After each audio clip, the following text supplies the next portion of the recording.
After being exposed to sufficient levels of propaganda, we are shepherded onto minibuses and driven through gates, past fences, and inside the protective ring of trees that shields the site of the Matrimandir temple from the gaze of the common multitude. Inside the gardens, we are greeted by the spitting image of Nicholas Parsons, a kindly, self-effacing, archetypal old English gentleman, complete with grey cardigan despite the heat, who invites us to sit comfortably around him while he tells us a story, the history of the Mother Temple. Behind him, the immense 20-metre-high gold golf ball glistens blindingly in the sunlight. If the Trump Empire chose to construct an imperial Death Star, I imagine it would look just like this. Although Nicholas Parsons reassures us of the temple's benevolence, I cannot help imagining that there is something deeply sinister about the construction. It is glaringly, unnervingly incongruous, as though an alien intelligence has delivered this device for some nefarious purpose, brainwashing, human enslavement, or whatnot. Nicholas Parsons talks about the perfect dimensions of the dome, how it was designed to channel the various energies of the universe, both natural and supernatural, towards a crystal globe which sits inside the inner chamber. He lists the various rules we must follow once inside the temple. Take off your shoes and put on a pair of white socks that will be given to you at the appropriate time. Do not touch the walls or the handrails. Do not move any of the cushions when you reach the inner chamber. And, most important of all, no speaking, no noise whatsoever. Every sound inside the inner chamber is amplified by design, so please, no noise now, he smiles like an indulgent uncle. Are there any questions? Yes, why did they choose to use gold as a material, and where did all the money come from? The questioner is a geeky student who looks smug with his own audacity, but I am glad for him.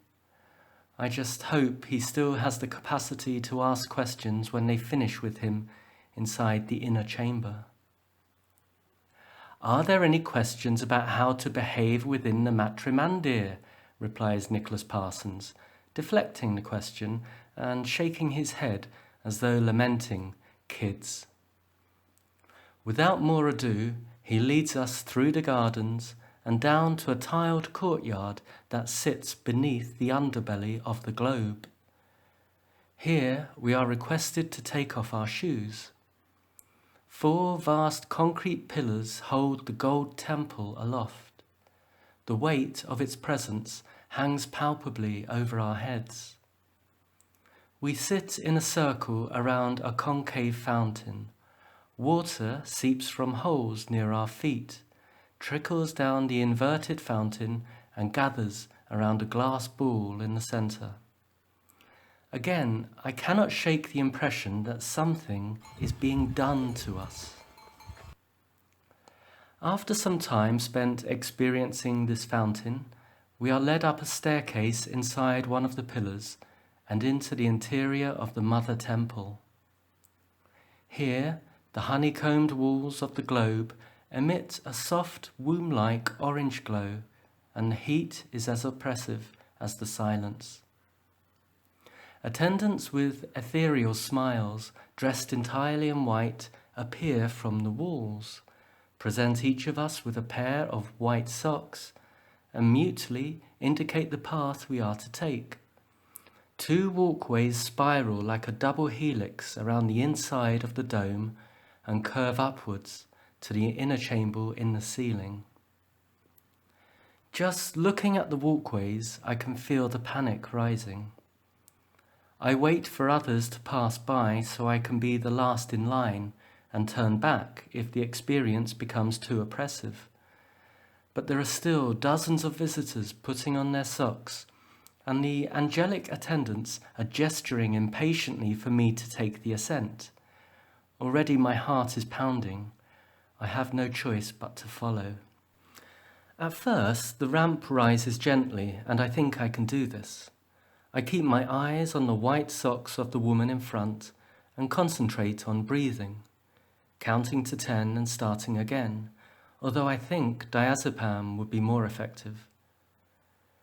The higher we climb, the more conscious I am of the space around us, how far we are from the ground, 15 meters, now 17.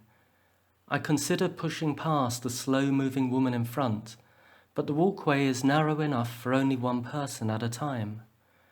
Glancing behind, there is an endless line of upturned faces, blissfully eager to achieve exaltation in the inner chamber, their stupid bodies obstructing the only way down. I think of jumping over the balustrade. My heart rate is now critically fast, will never go down, is ready to burst, and there is not enough air to breathe. Give me air or else I die. Give me space or else I may kill. Somehow, I make it to the top of the walkway to find Nicholas Parsons waiting outside the door of the inner chamber, a Radio 4 St. Peter at the gates of somebody else's idea of heaven. I stand aside to regain my breath, allowing the long line of devotees to pile past me and into the alien laboratory or whatever waits inside. When the ramp is clear, I tell Nicholas Parsons that I am leaving this place, returning to Earth. "Leaving? Now?" he whispers, looking at his clipboard for a cue to this breach in the script. "But you are here! You must go in!" He gestures towards the stifling white silence of the inner chamber. "I have to go right now," I repeat, still breathless. "But this is most irregular," he says, waving his clipboard at my disappearing back as I walk, run, bound down the hateful ramp. The attendants below have already slipped out of angelic character, gossip in whispers, sprawl on the seats. I throw my white socks in their general direction and keep on going, down and out, to the inverted fountain beneath the dome, through the gardens and out of the gates, free as the wind, free as the fucking wind.